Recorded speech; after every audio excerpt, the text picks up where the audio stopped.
Notre Dame has a history of also playing Air Force and Army, but they played Navy every year. And the reason for that is back during the World War II years, Notre Dame was an all-male, all-men's school, and it was a small campus. And so when World War II hit and men were going off to war, they were teetering on the verge of bankruptcy.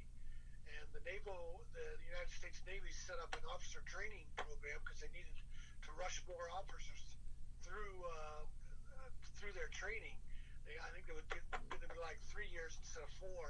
Mm-hmm. And with all those Navy officers being trained at Notre Dame, it saved Notre Dame financially. And Notre Dame told Navy that they would play them every year as long as they want to pay them back. And to Navy's credit, there's been a lot of lean years. I think Notre Dame won 43 straight games. Navy appreciates the history and the tradition, even though it's most years a mismatch, and that's why the game has continued all these years. Yeah, that is amazing. You talk about some of the games that Notre Dame has given up because they have their partial ACC commitment, but it's good that Common Logic has these two schools playing, or the Naval Academy, so to speak, and Notre Dame. So, yeah, I agree. It's good. You need some of these types of rivalries. And the fact that you give a very good historical perspective on this one, to me, is even more worth our while to even talk about it, let alone the fact, Tommy, that, it happens just a few days after Veterans Day as well. Yeah. And Navy coach Ken Niumatalolo talked about how to beat Notre Dame, they have to play a perfect game. And when they have beaten them, Navy's been down a little bit.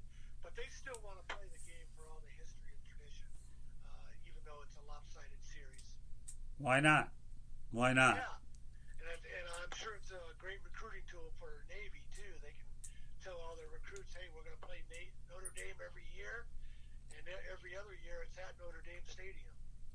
Well, we're talking about the Naval Academy. For those listening for the first time, ought to realize that Napoleon McCallum played out of there. Roger Staubach played out of there. David Robinson on the basketball side. So, there are some pretty elite athletes that actually play at the Naval Academy. And if I can add real quick, sure. You got Mitch Harris, Naval Academy, played Major League Baseball. And then Joe Polino, who passed away within the past year. He won in 1960. Right. So, there are some good athletes that play out of there. Just the thing is, they just don't get as much notoriety as some of the other ones that do. So, yeah, I think David Robinson. I think. Correct me if I'm wrong. That Donald Trump, the president, has talked about wanting these. Says he has endorses the fact that these guys can play professional sports immediately and serve their time later. Yeah, he has. I think that's opportunistic on his part, but yeah, he has. The pendulum kind of swings back and forth on that, on whether the Pentagon officials think these guys should fulfill their commitment, or another regime comes in and they decide that it's good advertising for the academies, and a guy like Roger Staubach's been a great ambassador for Navy. Right. Okay. Well, so are you going to that game? No, that'd be fun, but I'm not going. Oh, Lordy. I'll be at Duke. I'm staying in my backyard. I'll be at the Duke-Syracuse game. Okay, well, while we have another minute or so, what are your thoughts about the Duke-Syracuse game? We got another minute or so we can spare. Syracuse, after that 10-3 season, they just came back with no defense this year, so it's been a disappointing season. They can't stop anybody. Duke, I thought would have a better season than they're having. They're 4-5. One play against North Carolina, one play against Pitt, and their season turns around. What's that make them? 6-3, and they'd be in contention for the Coastal title. But anytime you can hang around Duke and Duke coach David Cutcliffe, there's always something to learn about football. So I enjoy it. Well, just Mel Farr went out on a limb and says he thinks Wake Forest is going to go ahead and beat Clemson. So he might be right. I wouldn't bet it, but Wake Forest is a very good team. Well, they're playing pretty well as a 7-2 team against a machine like Clemson. So I don't know. I know Dave Gorn. I think Clemson might have had their wake-up call when North Carolina almost beat them. Well, David Gorn would certainly like that, wouldn't he? Yeah, he would. Yeah, I'll have to bring David on the show one time. But meanwhile, so you're watching the Michigan State game? That's right. Give me a score while you're doing it real quick before Michael Keller comes on. Shooting very well. The Spartans are leading 30-27. Okay, you want to make a prediction on the Michigan State game? Football? Huh? Football, yeah. I'm hoping for a Spartan win. That's all I can say. Hoping for a Spartan win. I guess I shouldn't have expected anything else out of you, should I, Shanny? I'm not going to give Michigan credit ever. I know. That's why I asked you anyways, knowing I was going to get the obvious. All right, Tommy. Listen, we appreciate you being on the program, and we'll look for some college hoop action on Tuesday. Thank you, Tommy. Appreciate you, partner. Thank you. That's good. I'll talk to you then. Have a good one. Take care. Yeah, bye. Did you get any of that? Yeah, I mean, hey, we were throwing out athletes who played in the Naval Academy. Mitch Harris had a stint with the St. Louis Cardinals in 2015, so another example of a guy. Obviously, we already discussed Pat Tillman on Tuesday when we talked Veterans Day and all that. But, yeah, look, hey, I'm going to try to plug it again before we get our next guest on. Doesn't matter. I don't care. Talking about our baseball show. So, I mean, you're going to, like I said before. Please do, yeah. Hopefully I don't get cut off again. We, yeah, it's going to be, you're going to see varying perspectives. Scott comes from an old school of baseball thought, whereas, I embrace a lot of the sabermetrics and I'd say progressive ways of thought, but that's just progressive as a ways. It's just we're just thinking in different directions at this point. New schools of thought for evaluating player ability. We're going to talk everything on that show. We're going to talk, trades, signings, managerial hirings, GMs and executives leaving teams, possible team sales, whatever you may think of. And, we're going to have a phone number listed on the show so you guys can have the opportunity to call, chime in, and give us your thoughts. Right. And, yeah, it's going to pick up when the season starts, but we're doing some coverage right now. It's going to be fun, and then obviously Scott has his show if he wants to talk about it real quick, The Real and the Rare with Xavier McKnight. You want to give a couple words on that? Well, yeah, what's nice about The Real and the Rare is Xavier McKnight gets to talk about a sports topic one day a week, then he goes ahead and gets to talk about a non-sports subject. The one thing that we're trying to accomplish here at the network is, we don't want everybody to think that we're only sports only, that we have a lot of variety, which is why we give you the opportunity a couple times a month to talk about music. So. Yeah, music is a part of all of our lives, whether we like to admit it or not, but sorry. It's look, I mean, obviously Scott, I believe, talked his favorite Thanksgiving dishes the other day. So God, that was interesting. I hope there was a mention of sweet potato casserole on there because I've been championing that for a while. But I mean, you can't go wrong with some turkey, mac and cheese, and some football, right? And especially you got your Detroit Lions playing. Although you may be seeing a substitute teacher for a quarterback out there, and Jeff Driscoll that coming Thursday on the 28th. But yeah, no, look, we got a lot of good stuff on there. I'm going to use this opportunity again to plug our Twitter page. Follow us at Tribune South. Follow me on Twitter at adio_Lewis00.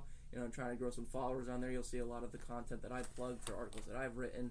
And you'll see, a lot of the Tribune stuff that we're retweeting and we're trying to share. And we're just trying to grow this thing. So, we need you guys. We need your support. And we'd love to get more listeners on. So, let's get this done and, let's grow together. But, next guest we have coming on, there's Michael Keller. Mike? Yeah, there he is, Mr. Michael Keller, Michigan man himself. Oh, trying to get him. Yeah, we're having some difficulties. I believe you said he lives in middle of Michigan, right? So yeah, he's living the humble Abraham Lincoln lifestyle with the log cabin and such. That's funny. That's good at him. But Keller's going to talk some Michigan football with us. You obviously have the game coming up, Michigan State.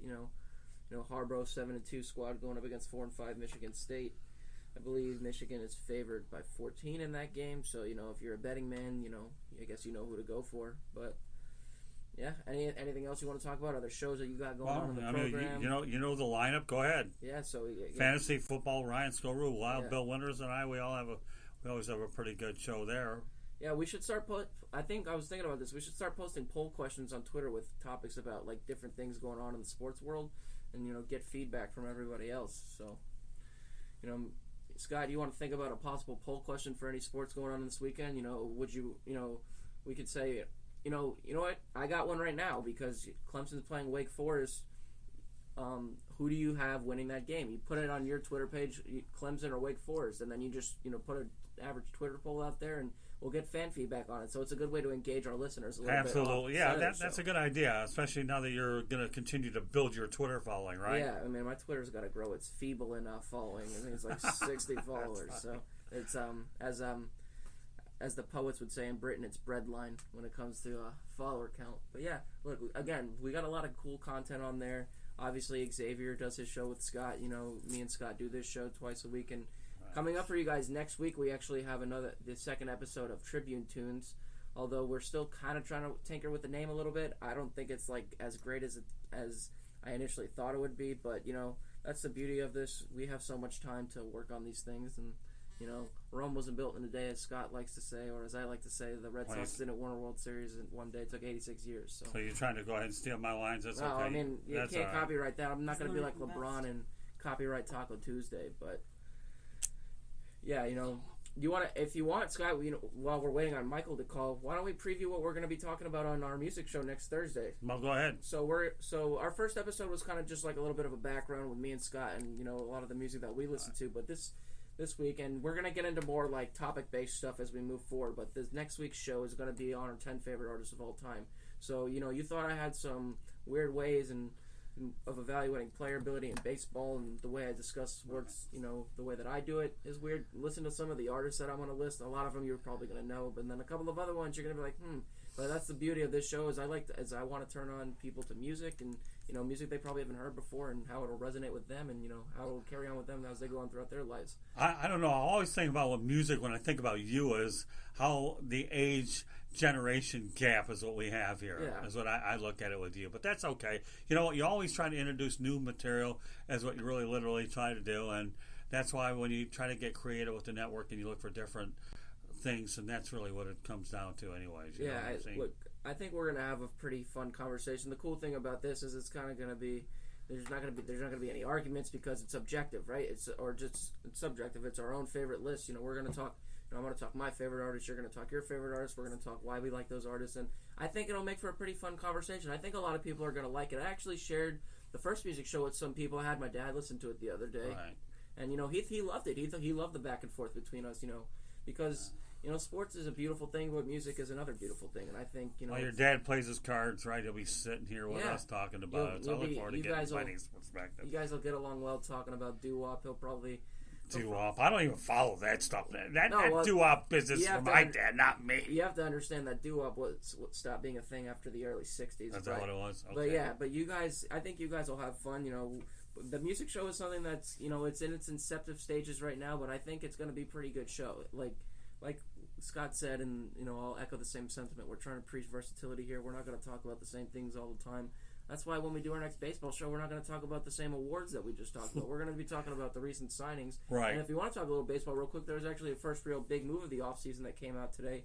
The Atlanta Braves 3-year contract with Will Smith. Qualifying offers came out today. So I like that move for Atlanta, and they did announce that Smith is going to serve as their setup man. As we talk a little baseball here, he did get a 3-year deal for $39 million. He turned down the qualifying offer for the San Francisco Giants, something I believe Madison Bumgarner will do because I believe his annual salary will be somewhere in the range of $20 million a year. He'll probably get Yeah, so the Braves I think are pursuing Bumgarner. Then who in their right mind wouldn't? In fact, are talking.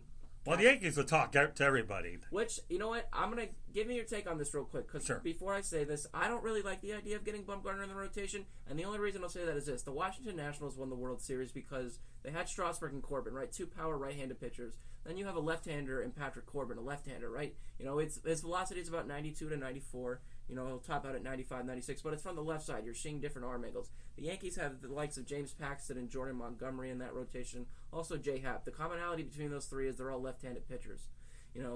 Bumgarner's another left-handed pitcher. If you have four lefties in that rotation, offenses are going to wake up to it. And then we also have to take into account that Bumgarner's average fastball velocity this year, according to Fangraphs, was 91.7 miles per hour. It's trending upwards slightly, but we also have to remember he's 31. He's not the same 26-year-old guy who he was, 25, when he had that magnificent run in the 2014 postseason. I don't like him in a ballpark like that. New York, he posted a 3.9 ERA in San Francisco, and for a ballpark that tends to subvert home runs the way that it does, it would not go well in Yankee Stadium for him. I mean, and the fact that if you have four left-handers in a rotation, it's going to be, I believe, when like the 1972 Chicago White Sox had four knuckleballers in a rotation, right? You're throwing Wilbur Wood out there. Oh, boy, 300 innings. I remember Wilbur Wood, too. Very good pitcher, by the way. Yeah, I remember. The Tigers dealt with him a lot. I think Hoyt Wilhelm was Hoyt Wilhelm was a knuckleballer. He was a reliever primarily, but he did at one point pitch for the Chicago White Sox. He's in the Hall of Fame. But yeah, look, back to the Bumgarner thing. I don't think he makes sense in New York. I think he makes more sense in Atlanta because they need a veteran presence in that rotation. Keuchel did his due diligence with